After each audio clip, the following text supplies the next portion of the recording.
Have you ever wondered if the secret to a long, happy, and meaningful life isn't some big secret after all?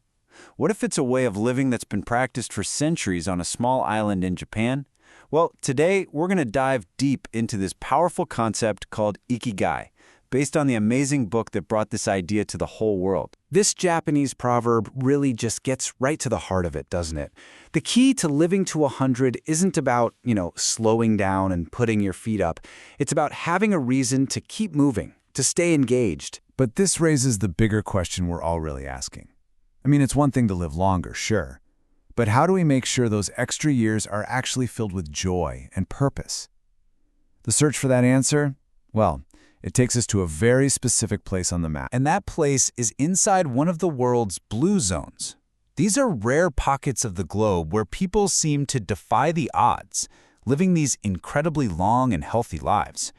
But one of these zones, it's really in a class of its own. And here is where the mystery really starts to grab you. Just look at these numbers.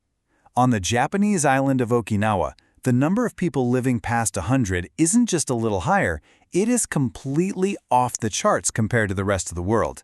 So what on earth is going on there? What is their secret? The mystery gets even more specific when we zoom in on this one little town, Ogimi. People call it the Village of Longevity, and for good reason. It has the highest life expectancy in the world. And it turns out their secret isn't some magic potion, but a powerful idea that guides their entire way of life. And that secret is Ikigai.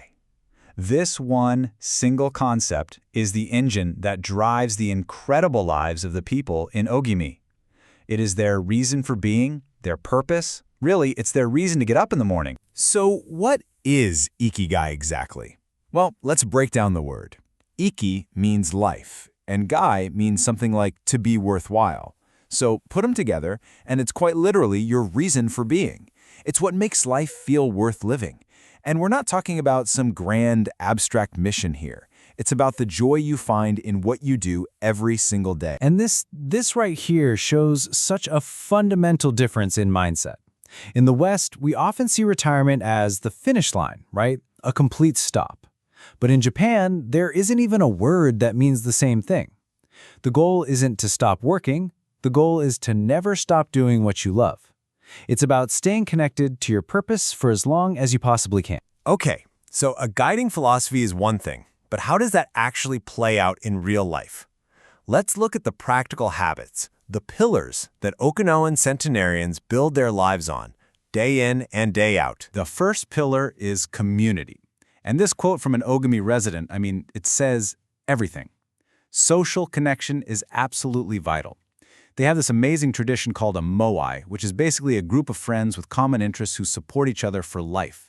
They're like a chosen family that provides emotional, social, and even financial help. The second pillar is diet, and it's governed by this really simple rule you can remember with just one number, 80%. It's called hara hachi bu. And it's this ancient reminder to stop eating when you feel about 80% full. This simple act of not overstuffing yourself is thought to reduce all the stress that digestion puts on your cells, which can actually slow down the aging process from the inside out. And the third pillar? Gentle, daily movement. And no, we're not talking about intense, grueling workouts. A lot of Okinawans just start their day with something called Radio Taiso, which is a kind of warm-up that's broadcast on the radio. As you can see, the moves are incredibly simple. Stuff like just raising your arms over your head. It's a small, consistent way to keep your body moving and flexible every single day. So when you put it all together, you get this really clear picture of the Ogimiri lifestyle. It's about having a purpose, yeah, but not being stressed about it, living an unhurried life. It's about belonging to your moai, tending a garden, nurturing friendships every day. It's just a slower, more optimistic, connected, and celebratory way to live. Now, all this wisdom from Okinawa is fascinating, but the real question, the important one, is how do we actually apply it to our own lives? This is where we turn the camera around, make it a personal quest to find your Ikigai. This might be the most important question we ask today. And the answer, it's not out there somewhere, it's already inside of you, just waiting to be uncovered. The key to finding it is a state of mind you've almost certainly felt before. It's called flow. You know that feeling, right?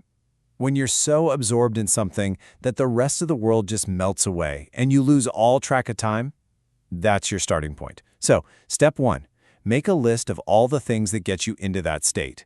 Step 2, take a good look at that list and ask yourself, what's the common thread here? Is it creating things, solving problems, helping people? And step 3, whatever that common thread is, that's the seed of your Ikigai. Your only job now is to nurture it and let it grow. We'll leave you with this. It's an official declaration from the town of Ogimi, and it just captures the spirit of Ikigai so perfectly. It's not about fighting getting old.